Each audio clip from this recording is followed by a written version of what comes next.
One of my favorite quotations comes from a French mystic by the name of Madame Guyon. Let me read to you what she said.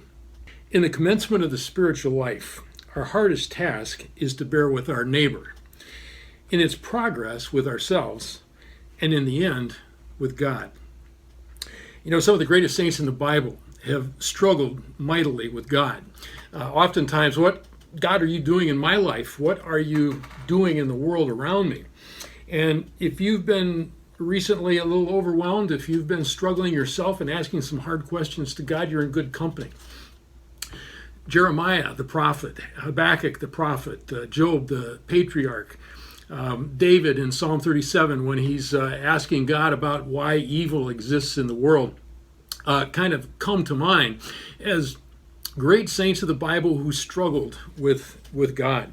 Now today we're going to come to another example as we open Psalm 73. It's a psalm by Asaph, who's just being introduced to us. The next 10 psalms are all going to be written by Asaph. And he's struggling with the age-old question, God, why do bad things happen to good people? And the reverse of that, why do good things happen to bad people? In other words, does it really make sense to be a believer?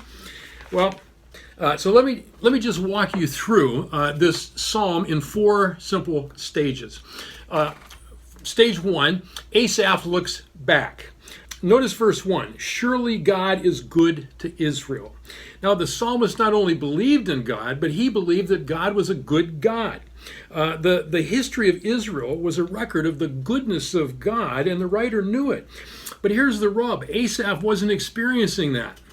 He's looking around and he's saying, I'm a faithful Jew, but my neighbors are doing better than me. Materially, they're doing better than me physically.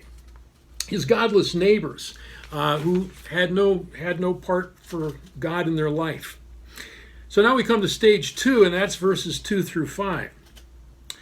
He looks around him at his neighbors, and he says, as for me, my feet almost slipped. I had nearly lost my foothold, his spiritual foothold on his faith.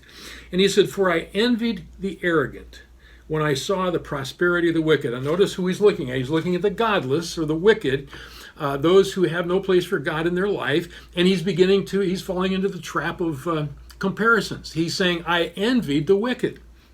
He said, I saw the prosperity of the wicked. They had no struggles. Their bodies were healthy and strong. They were free from common human burdens, and they were not plagued by human ills. So you can see what's going on here. He's kind of looking back at his faith and the faith that he'd been handed down through Israel, and now he's looking at his own experience, and he's saying there's a disconnect here. Now we come to stage 3. He looks within. Verse 13 says, surely in vain I have kept my heart pure, and I have washed my hands in innocence. In other words, his immediate conclusion is that he's made a big mistake in being a believer in God. The psalmist is at a critical crossroads here in his life. He's looking back at his theology. He's looking around at his neighbors, and his theology is not squaring up with the facts of his life. So now we come to stage 4, and this is going to be the critical climax in the story. He's going to look up. He's going to look up to God. Notice verse 16. He said, when I tried to understand all this, it troubled me deeply. In other words, he was confused. In verse 21, it says he was embittered, he was envious, he was grieving. And then all of a sudden, here comes the transition and the key verse in verse 17. He said, till I entered the sanctuary of God. Now, the sanctuary of God is where you go to meet God. It's where God talks. It's where God speaks, and you listen, and you begin to see life from God's perspective. And as Asaph tells his story, he's saying, this is what happened to me. I was just about to lose my faith. I was envious. I was eaten up inside. And then all of a sudden, I went to the sanctuary of God. I met with God. I looked at life from his perspective, and all of a sudden, everything changed. Notice, then I understood their final destiny.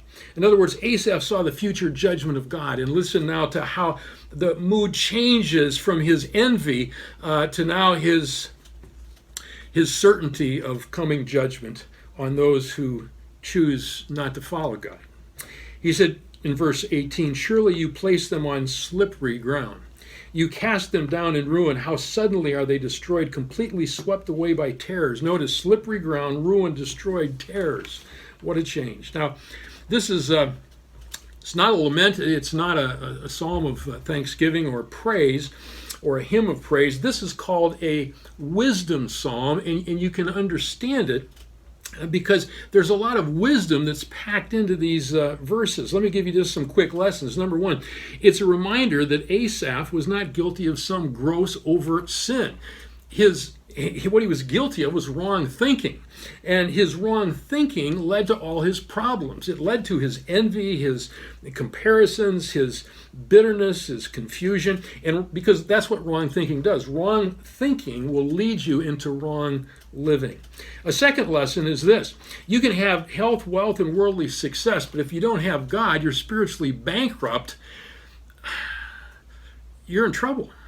And so Asaph is reminding us to take the long view in life. See life in light of eternity. Don't abandon eternity for what's temporal. And then thirdly, did Asaph's situation change? No. Asaph changed. He began looking at life from God's perspective. He began walking not by sight, but by faith. Asaph started out with his feet slipping, about to lose his faith, but he ends up with his faith firmly planted in the faith. Listen as he affirms this in the last verse of Psalm 73, verse 28. But as for me, it is good to be near God. I have made the sovereign Lord my refuge.